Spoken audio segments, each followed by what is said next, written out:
Is this really happening right now?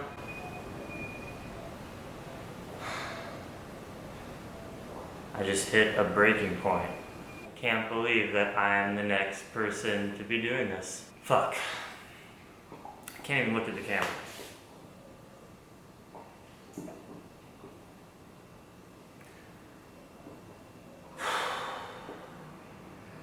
This morning, for breakfast, I ate a watermelon. I'm not a fucking ex-vegan, guys. I had to troll you. I had to troll you because, one, it's YouTube. You gotta do it sometimes. I'm a small YouTube channel. You gotta do it. It's fun. And also, I've been pissed off at a lot of even my viewers lately who I have very different ideologies on in terms of like just how to live life and how to approach veganism and sustainability. So that's why I wanted to troll you there, because it's just pissing me off, and that's something I'm gonna get into this video. Literally, this video is clearing everything that is currently in my mind that is frustrating me and clearing up some misconceptions that I think are also about me online. I have a few notes here just to make sure I hit everything, but it's just gonna be stream of thought, of consciousness. It's the morning here. I'm about to head out for a biking day to Choluteca, Honduras, where I have a couch surfing host. I'm couch surfing right now in a law office. A lawyer who lets travelers sleep in his office. It's actually super nice in the center of town, kitchen, shower. So grateful, it's been awesome. So yeah, let's get into everything. Am I an ex-vegan? Absolutely not. I've been vegan for the last 6.5 years, haven't eaten animal products. I was vegetarian for 5 years before that. And I'm not an ex-vegan. Why am I not an ex-vegan? Here's why. Because I think that, and this is in hierarchy of importance, while I'm an ethical vegan, and that's the reason that I stay vegan, I'm only an ethical vegan in the context that a vegan diet is healthy for humans. This is something I've been getting at in my videos that has been pissing me off by a lot of my viewers who don't understand the concept of me saying I can be so into animal rights. And I have been actually my whole life. The reason I went vegetarian when I was 14 years old, before I knew about anything about the vegan movement, about animal rights, I didn't know any of that. I just was so sad at seeing flesh on my plate, and it wasn't until I was 14 that I realized and gained the confidence that you can just become a vegetarian. You don't even have to get your vegetarian card or apply for anything, and it always made me sad because I loved animals forever. I love animals so much. And the fact that some people have been saying that because I've entertained the idea to kill one animal to eat for a 30-day test on human nutrition for myself makes me a bad vegan. I'm gonna get into it more, but I just think it's such bad logic. I mean, I understand why they're saying that on a surface level. You're just not thinking deeply. But so I'm not an ex-vegan because I believe that a plant-based diet is not only optimal, but is just totally viable and optimal for humans to eat for health and performance and all of that. So because we can eat that way, I very much believe that we should, because of the animals, because of the environment, because it is so much more energy and water and land efficient to grow plants as food versus animals as food. And we live in an overpopulated world where climate change is destroying the earth as we know it, is going to displace so many human beings and animal species. So why not try to reduce our greenhouse gas emissions? The best way to do that on a personal level, to reduce your carbon footprint, is to eat local plants versus eating animal foods. Higher on the food chain, less energy efficient. Animals are the highest on the food chain. Lowest on the food chain,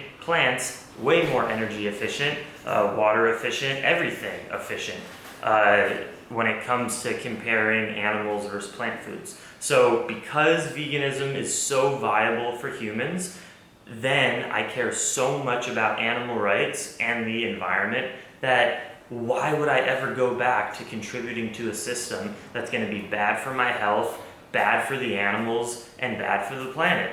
It's such a no-brainer to me.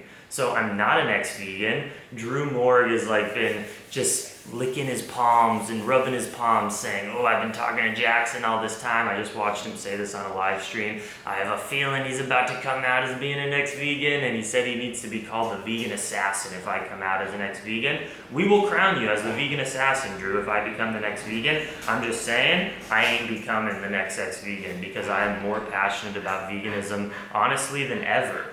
Maggie, I know it's hot, but I'm trying to film a video. Can you stop panting? Go in the air-conditioned room. Yeah, I don't know what else to say besides that. I haven't eaten animal products. I don't plan on it. And let's get into this experiment I wanted to do, even though I've talked about it so much. So, because there is a phenomenon right now that tons of vegans have been messaging me and the carnivores and people like Elise and Primal Edge Health and Drew Morg, who are ex-vegans who are now seeing lots of health and performance benefits on eating animal products, because I'm open-minded and a scientist and honor that all the nutrition research we have, I believe we should trust it that a plant-based diet, low in animal products or reduced to zero in animal products, is the best for performance and longevity. That's what most of the mainstream science says, and I trust it. But I'm also open enough and not with my head in the sand like so many of these vegans that most nutritional research we have is epidemiological research, which is essentially a bunch of anecdotes from thousands of people over the world and coming to the conclusion that there is a trend to say that eating a diet high in plants and low in saturated fat and cholesterol, which are found in animal products, is best for your overall health and longevity. But it's not proven. We don't have any proof, and just 100% validated proof. It's all theory to an extent. It's good scientific theory that has been tested in certain ways, but I immerse myself in the other side. Let me explain what that means. I spent so many years, the first few years as a vegan, listening to only vegan podcasts and vegan documentaries because I was learning and soaking up the information. But because I'm so confident and I learned so much in that time, these days it's probably like 80 or 90%. Was that the door?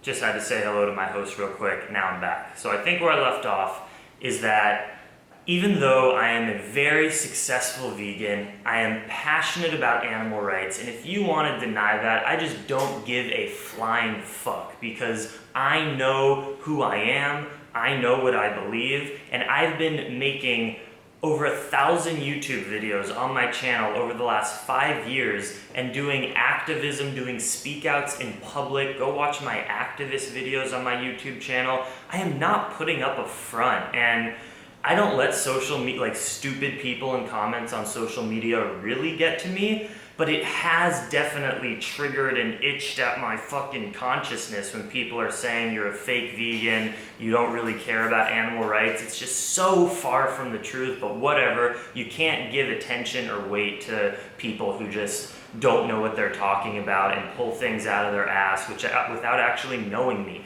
Anyone who knows me knows how passionate about animal rights I am and that I am vegan for the animals. So whatever.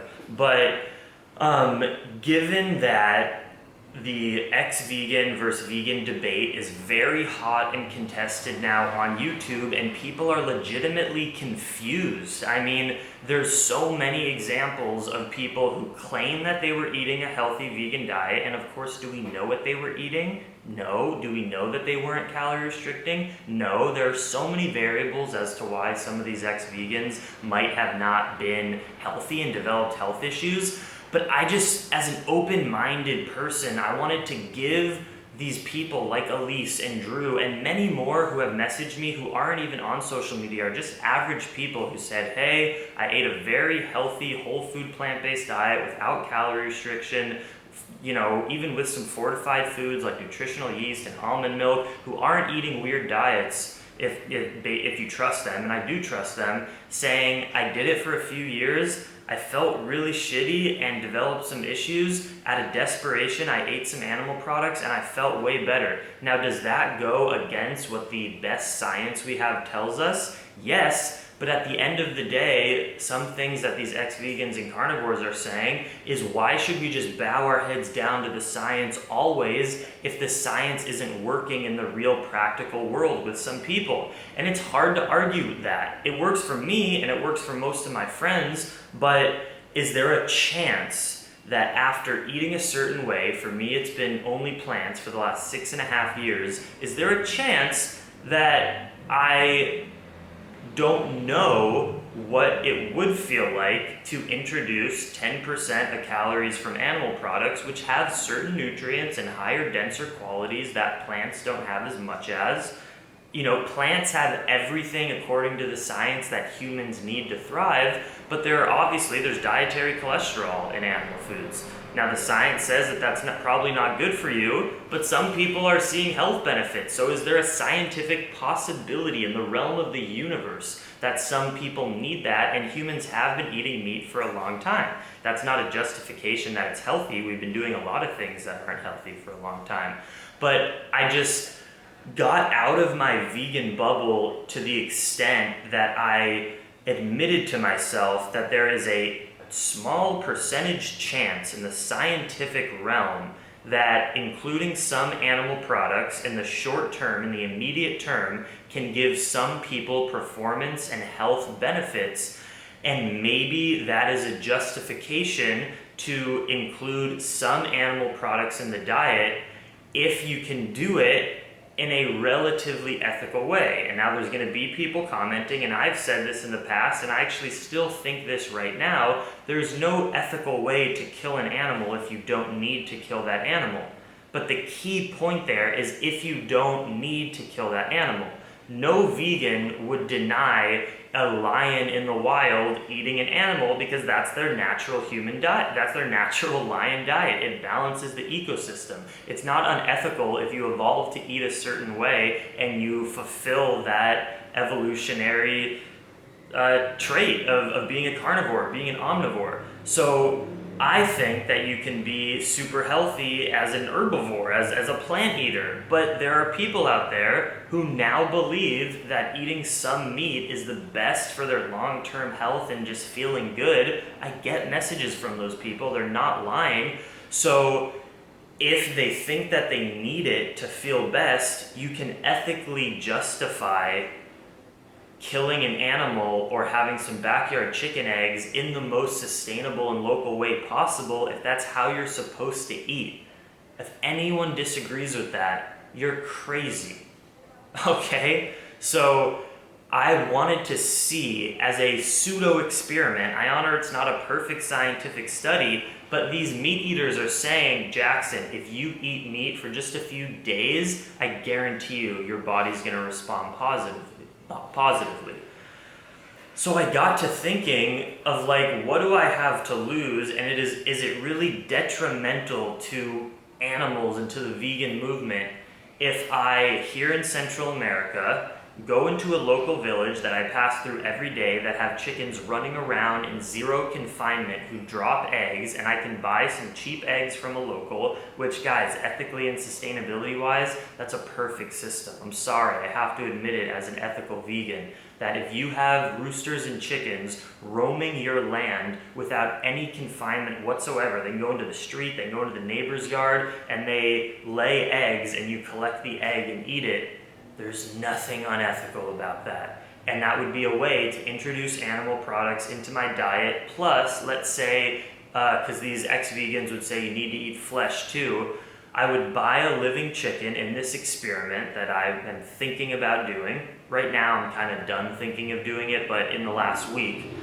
And I would take a chicken, I would buy it, one of these completely free-range chickens, and I would actually on YouTube show me killing this animal, proving and showing what it takes for you to be a meat eater. Because another big problem in this world is people just go to a grocery store and buy flesh in a package and don't understand what it takes to kill an animal and what that looks like and how that feels on the emotional psyche.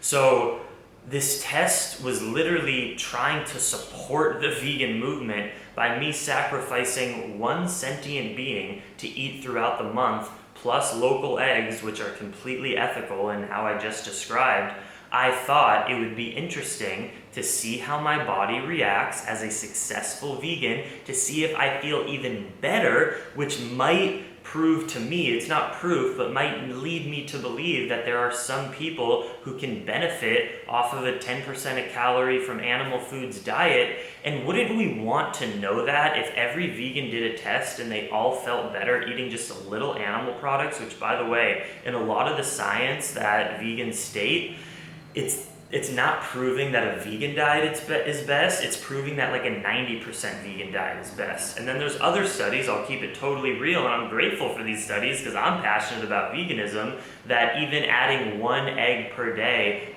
to your diet and eating only healthy plants besides that does increase risk of heart disease and early mortality by anywhere from 5 to 10%. So even though 5 to 10% is a low risk factor, there are associative studies that show that even adding 1 egg per day which has saturated fat and cholesterol, might not be as good as a 100% vegan diet. And that's I'm very happy to hear that study, but it's also just one study, and there's a lot of other really smart nutritionists like, I think David Katz, is that the guy? Sorry if I'm getting it wrong, but a lot of vegan nutritionists and doctors who promote a plant-based diet say that. Matt Rosigno, perfect example, passionate animal rights vegan and certified registered dietitian, who in my podcast says there's pretty much no studies to show that a 100% vegan diet is best versus a 90%. That's just on a health perspective. We're not talking about ethics. So wouldn't we want to know if being vegan was actually not optimal and slightly detrimental to your health? And some people have been messaging me and saying, even if I found out that fully vegan was a little bit more unhealthy than 10% vegan, 10% of calories from animal products, I still would want to be fully vegan because I'm not passionate about veganism.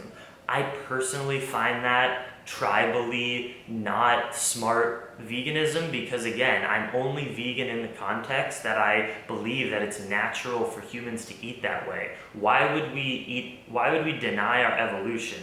Instead, I would think we should try to find it from the most ethical sources and eat what is healthiest for us. If you disagree with that, okay, I think I can be still fully vegan and into animal rights, and I haven't eaten animal products because this is just a hypothetical nutritional scenario. I believe eating 100% vegan is very healthy.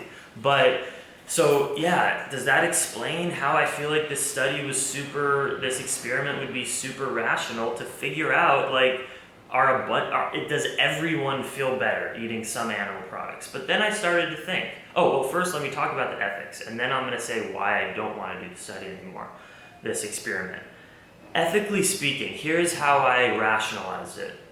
If I had to kill only 1 animal to do this experiment, 1 chicken, if you think about it from a sentient being, animals being harmed perspective, there are a lot of vegans that you love and I love on social media who drive cars, take multiple plane rides per year, buy daily processed vegan food like veggie burgers and Ben & Jerry's vegan ice cream, etc. And if you think for 1 second and trace back what it takes to get a pint of vegan Ben & Jerry's, which has processed oils, has a bunch of industrially grown food, and processed food in general has industrially grown food. Just imagine a massive wheat or cornfield that is a monoculture, has pesticides, which kills sentient beings by spraying pesticides. Insects are sentient beings. And in the crop harvesting, I've read studies that show that most rats and birds and stuff, they leave before the crop harvester will grind them up because they feel a vibration and they get out of there. So I'm not saying that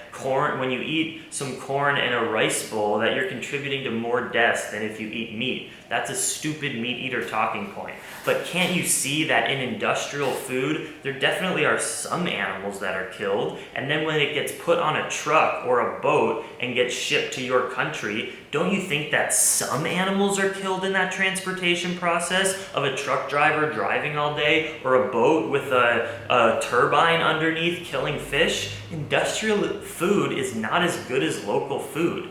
Out here in Central America, I don't have a car, I don't buy gasoline, I haven't been on a plane for 20 months, and I buy mainly local food because I'm passing through villages where the pineapples and mangoes and bananas and even beans are locally grown. I talk to the people who are selling them outside of their house yesterday, and I forage food. Sometimes I don't even buy the food. It's not even from a farm. I see a mango tree and I go out and buy it.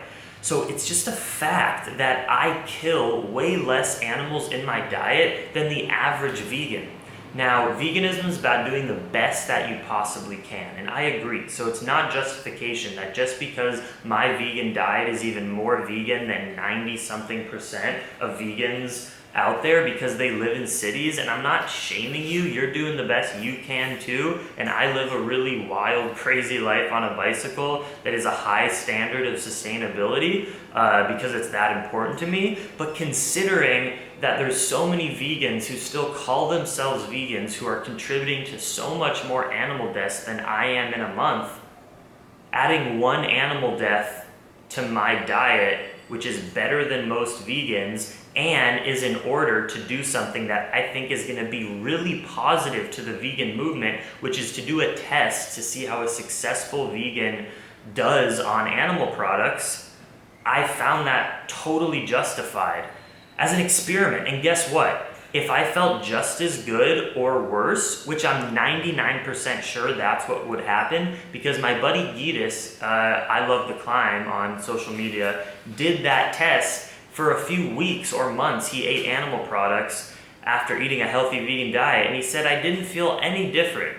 So if I were to do that for my audience and show it on YouTube and also show me killing one animal, which would disturb so many people and get them to not want to eat more meat, and then at the end of it, after killing one more animal, which you kill a sentient being when you drive, I kill way less sentient beings on a bicycle, I thought that that would be good for the vegan movement.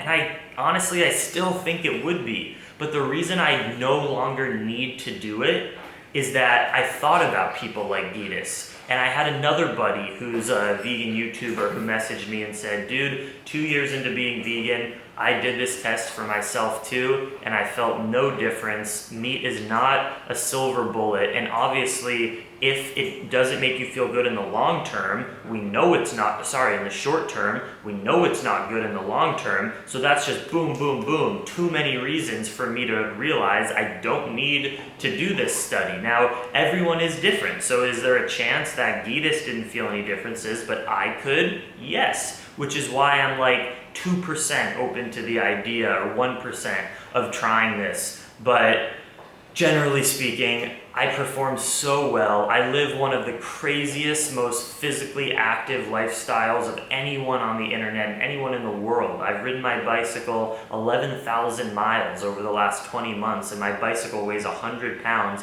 and I go up mountains and shit. It's crazy. So I think that explains my reasoning for the study, and some of the comments I've been getting are like, you're not vegan because you're even considering this. Guys, if we stifled curiosity and we didn't let people be curious and shamed them, imagine how terrible our world would be.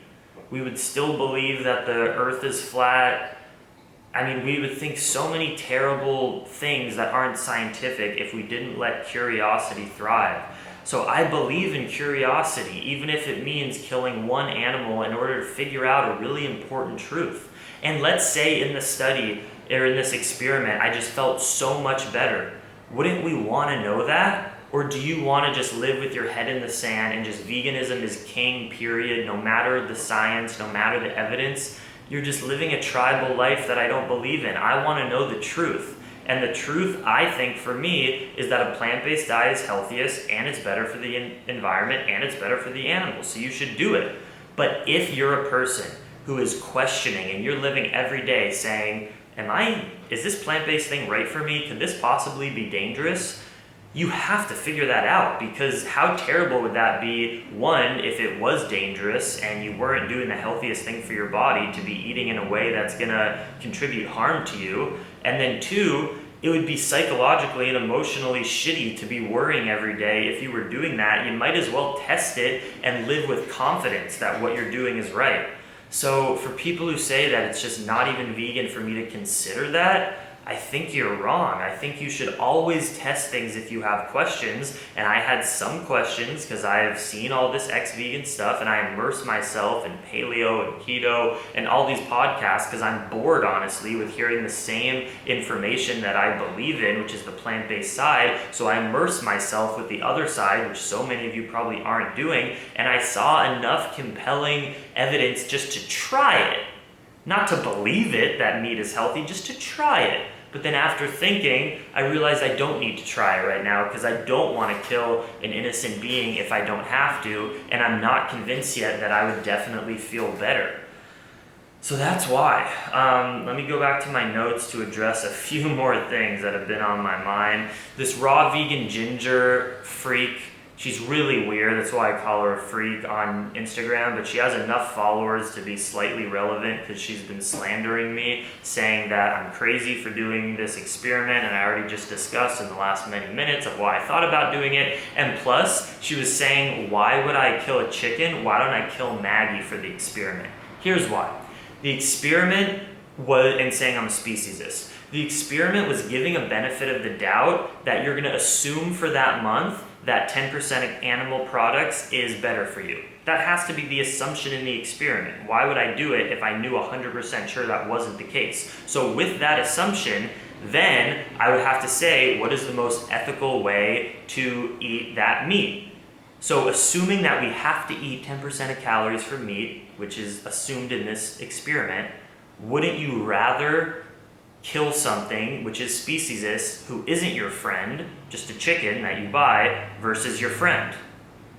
Yeah, that makes sense. If we needed to eat meat, I'd rather eat animals that are, and this is speciesist, this is 100% speciesist. I'm not claiming that's not, but it makes sense that I wouldn't, my first choice wouldn't be to eat my friend Maggie versus a chicken. So yes, it's speciesist, but speciesism is okay in the context that we need to eat meat. Again, this is just in a hypothetical context. It's not true. We don't need to eat it, which is why I'm not going to be killing a chicken, and I'm not going to be killing Maggie. So that completely refutes her argument. And then next, she said that this is hilarious. She said I'm scamming people. I'm a scamming YouTuber by offering my accountability program for $25 a month and hosting retreats.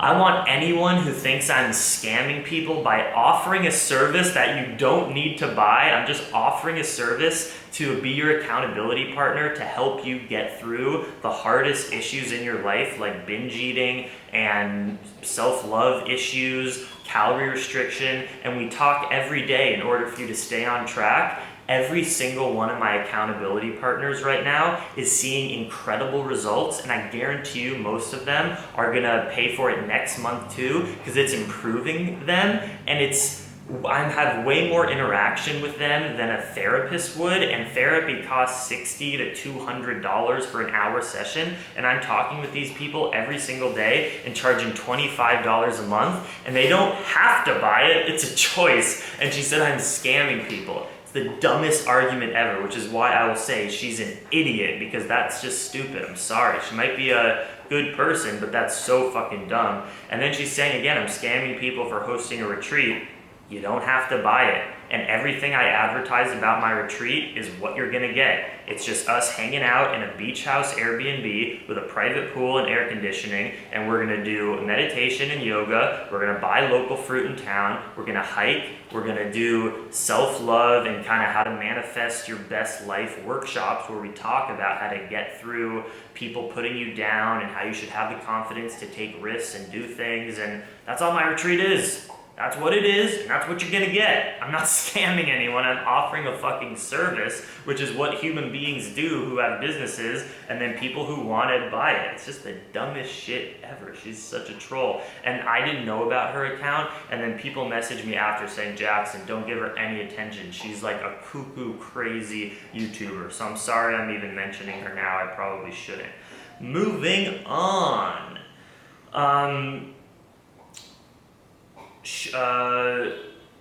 sunken eyes, no traps, am I depleted? So this is something that Drew Morgan and some of the carnivores have been saying, that people like Ryan from Happy Healthy Vegan and me, I kind of have some bags under my eyes. I have like the skinny, emaciated look. I don't have traps right now. I think it is a very bad argument, and here's why. There are some reasons why I know that I look a little depleted and thin right now, and even my eyes are a little funky, and I'm going to tell you the honest truth that I'm not proud about. I have been getting less sleep in the last 4 months than I probably have in my whole life, and I will admit that I'm a little addicted to social media right now, but it's because it's really fun for me and I'm just really into it. I wasn't posting a lot like in the last year because I kind of lost my drive for it, and I recently, because I stopped smoking marijuana and I've been sober and I've been really healthy, I've kind of gotten a new kick to be posting more content, and I've been up too late staring at screens, probably for my health, even though it's been really fun. And I actually just ordered some of those blue blocking glasses that damage your eyes less when you spend so much time looking at your phone and computer. And I've had some dry eyes because I think I'm not sleeping enough. I've been getting like 6 hours of sleep, and Maggie wakes me up at like 6 a.m. every day, and I've been going to bed at like midnight or 1 in the morning. And I've noticed that when I do that, my eyes hurt a little bit. Plus, looking at the screen, oh my God, Maggie is so cute playing with her toy right now. It's insane. And there's other reasons about my eyes maybe looking a little crazy and tired. When you're on a bicycle out here in Central America, I'm getting dust coming into my eyes and car exhaust all day, all the time. And it definitely inflames my eyes. It's just a part of the lifestyle that I live.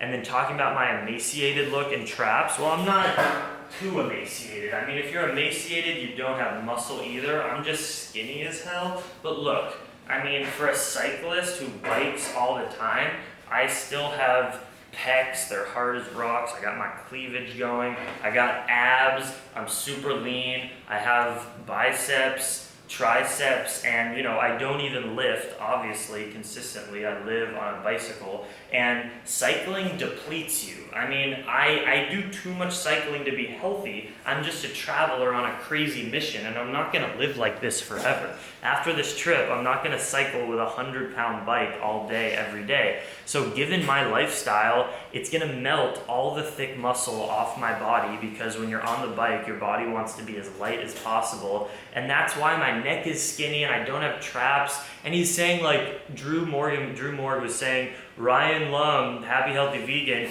he lifts, guys, and he looks emaciated.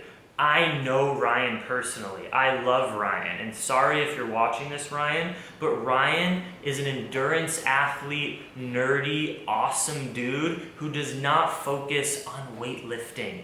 I know the bodybuilding lifestyle. I had big, thick traps and big muscles. Go watch my videos from 2014 and 15 when I lifted consistently, eating only plants, low-fat, low-protein diet, and I did not look like how I look now. I was thick and full, like John Venus and Ferdinand, Vegan Strength, and so many vegans that I follow. And Drew Moore just points to the vegans who don't consistently lift. Ryan does not, I don't think he even knows how to, like, the best movements to do to gain mass. He's a runner mainly. He plays basketball. He's not a bodybuilder. That's why he looks like that. If he trained like a bodybuilder, he could get those results eating just plant. But Drew, he doesn't eating plants. He does not train like that. Sure, he goes to the gym once in a while. That's not enough for you to gain big muscle. It's hard to become a bodybuilder and lift. You have to do big compound movements with heavy weight, eat in a 500 to 1,000 calorie surplus every single day. Ryan and I are not living the bodybuilding lifestyle, and that is why we don't look like that.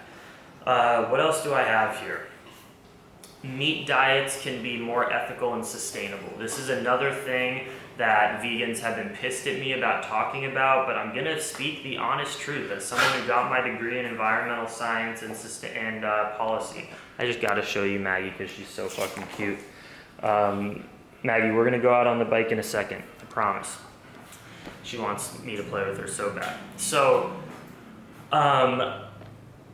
Listen, for feeding the 7 billion people on this human population, the best way to do that and to reduce the amount of agriculture, which is more sustainable, is to feed people plants. I will say that every day, all day, because it's the truth. If you have a grass-fed cow, in a year, you can produce 1 million calories of cow on 1 acre. You know how many calories of wheat and potatoes you can produce? On average, about 15 million calories per 1 acre. So if everyone wanted to eat grass-fed beef or to eat meat in general, we would literally need to cut down every city and house and the entire world and forests so that we could have pastures for animals to graze. It's completely unscalable and unsustainable to say that everyone's going to be eating meat and grass-fed. This world of 7 billion people, most people have to eat plant-based in order for it to work. And to prove that, you can buy your grass-fed meat at Whole Foods in your affluent city, wherever you're watching this from. But I stayed with a local family in a small village here in Honduras for the last 2 nights, 2 days ago. And they were not vegans. They don't know about vegetarianism. They don't know about any of that shit. And I watched them eat. I was living in their house all day. And you know what they ate? They ate tortillas and some fruit in the morning. And then they had a massive pot of local beans that they were cooking. And they eat refried beans with oil, and they were cooking on fire. These are really poor people. Really poor people. And they're not even vegan. And by the look of it, some of them ate 100% vegan for the 2 days I was there. Not because it was their choice, because that's how poor people mainly eat around the world. Of course, people have local chicken eggs. They didn't. People slaughter animals if you have some animals that you breed, but they didn't have animals. So they eat beans and tortillas and rice and pasta and fruits and vegetables from the trees around their area because they're poor. Most people are vegan or plant-based because meat is expensive. So while it's not scalable for people to eat that way, let's just say you were a human being who lived in Canada or in a rural place and you had the opportunity in your affluent life to buy... My camera just died, so I'm finishing the video here. But from a completely factual basis, somebody who has the opportunity to kill and hunt one animal for their food for a year, or has backyard chicken eggs, and in result eats less processed vegan food, which does contribute to animal deaths. If we're really talking about veganism is reducing the amount of harm to sentient beings, that is a way, if you hunt animals or buy one large animal and don't contribute to factory farming and eat less processed food, that is a way where you can be harming animals, sentient beings, just as little or even less than a vegan living in a city eating processed food. And if you hate to hear that as a vegan, I'm sorry, but it's just the truth. And it's not scalable, so I'm not saying that that's better than a vegan diet. If we want to really make the big change on the world, most people have to be vegan, hopefully all people, and we can eliminate animal agriculture, which would be so good for the planet. But there are ways that there are current people who have access to hunting or to buy one grass-fed animal and have that be their meat for the year that are actually contributing less to animal cruelty than a vegan living in a city. It's just the truth, and it's hard to grasp, but I'm not here to give you misinformation on behalf of veganism. I'm here to just give you all the facts. And that, to summarize, a vegan diet is healthiest according to the science. I feel amazing on a vegan diet. I don't want to harm animals, so I'm not going to do this experiment unless I ever develop crazy health issues that I can't cure, and then I'm out of desperation. And I think if you're in that point, you have the right to not be shamed by people online, and you have the right to try that out. But I'm not one of those people right now, And there's also some people who live a really local animal product lifestyle that is not scalable, and not everyone can do it, but there are some meat eaters out there who only eat their hunted meat and don't buy processed food and don't shop at grocery stores very much, that are more sustainable and more ethical to animals than some vegans. It's just the truth. But generally speaking, plant-based is the way to go for your health. Vegan is the way to go for the human population in order to reduce climate change, and is best for the animals. And if this whole video you've been left with Jackson is a bad representative of the vegan movement and he's not a real vegan, you're fucking stupid. And I want to hear your opinion, but I just can't see how a smart, logical person would come to that conclusion after watching and listening to what I just explained. So please leave your comments down below. Let's continue the dialogue. I'm not an ex-vegan. I don't plan on eating animal products. I'm gonna continue eating my high fruit and high starch and high legume diet, and it's awesome. I'm gonna go bike to a new place on my bike tour. Peace.